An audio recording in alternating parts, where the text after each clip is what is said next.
Démantèlement d'une voiture bourrée de 120 kg de C4 dans le quartier de Bayada. Le Conseil de sécurité refuse le projet de résolution portant sur la cessation de l'occupation israélienne des territoires palestiniens. Et Essebsi prête serment constitutionnel comme président de la Tunisie.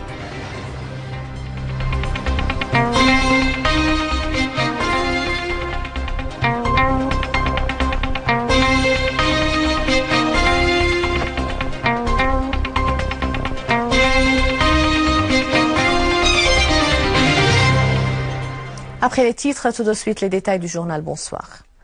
Le président Bachar el-Assad a promulgué aujourd'hui la loi 36 de l'an 2014 portant sur la consécration aux familles des martyrs de 50% des postes vacants dans les concours menés par les partis publics conformément à la loi des travailleurs 50 de l'an 2004. La loi comprend les définitions du martyr, de la famille du martyr et des invalides. Les services compétents à Homs ont démantelé une voiture bourrée de C4 à proximité du rond-point de Bayada.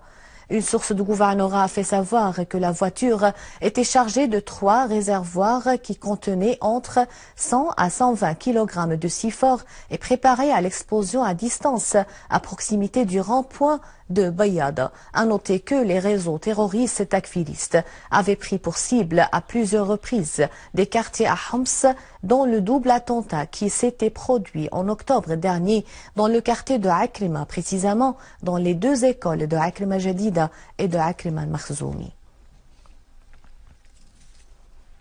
Sur le terrain, des unités de l'armée arabe syrienne en coopération avec des groupes de la défense populaire éliminent des dizaines de terroristes près de l'hôpital Al-Andalus dans le quartier d'Al-Wa'ar à Homs.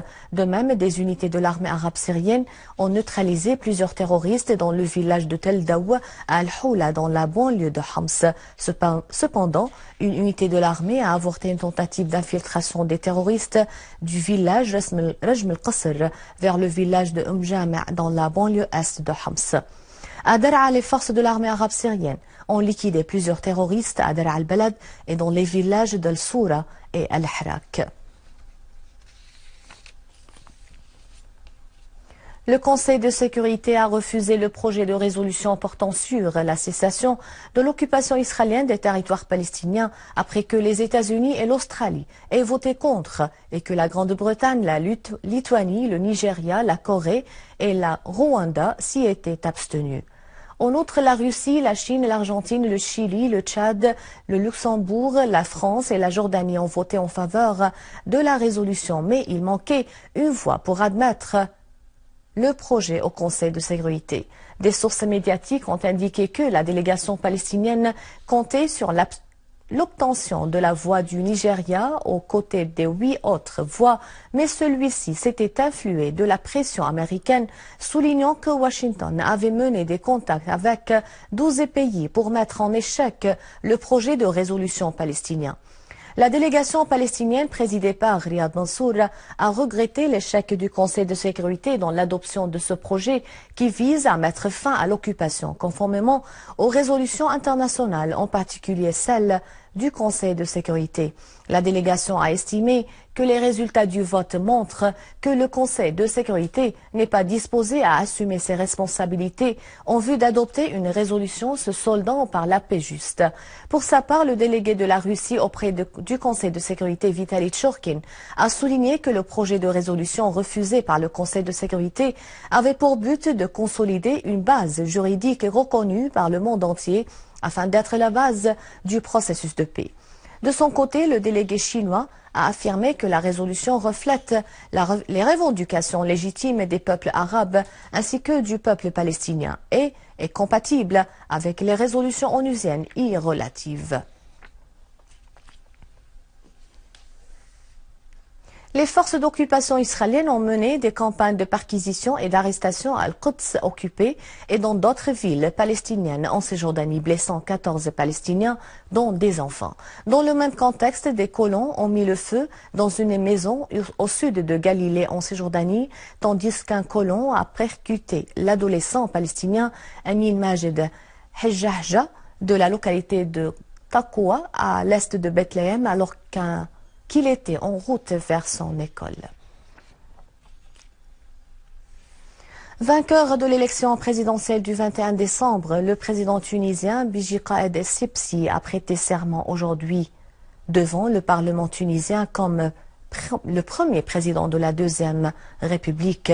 En tant que chef de l'État, je m'engage à être le président de tous les Tunisiens et Tunisiennes. Je serai le garant de l'unité nationale, a déclaré Béji Caïd Essebsi, 88 ans, lors de sa prestation de serment. Il n'y a pas d'avenir pour la Tunisie sans consensus entre les partis politiques et les composantes de la société civile. Il n'y a pas d'avenir pour la Tunisie sans la réconciliation nationale, a également souligné Essebsi, qui a déclaré qu'il œuvrera pour développer les relations de la Tunisie avec tous les pays frères et amis, conformément à leur position modérée et à leurs principes de non-ingérence dans les affaires internes des autres.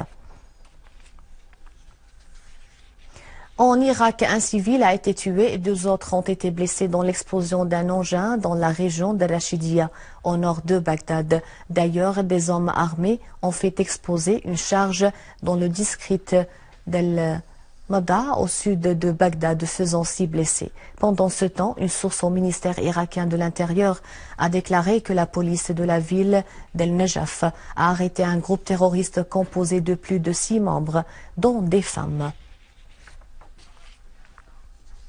Au Yémen, 33 personnes ont été tuées dans un attentat suicide. À la fin de ce journal, un rappel des titres. Démantèlement d'une voiture bourrée de 120 kg de CIFOR dans le quartier de Bayada.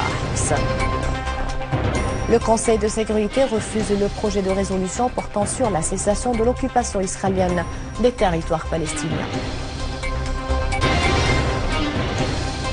Essebsi prête serment constitutionnel comme président de la Tunisie. Ainsi prend fin le journal pour ce soir. Avant de vous quitter, je vous rappelle que vous pouvez consulter le site internet syriaonline.sy pour revoir ce journal et davantage d'informations. Merci de votre fidélité. Au revoir.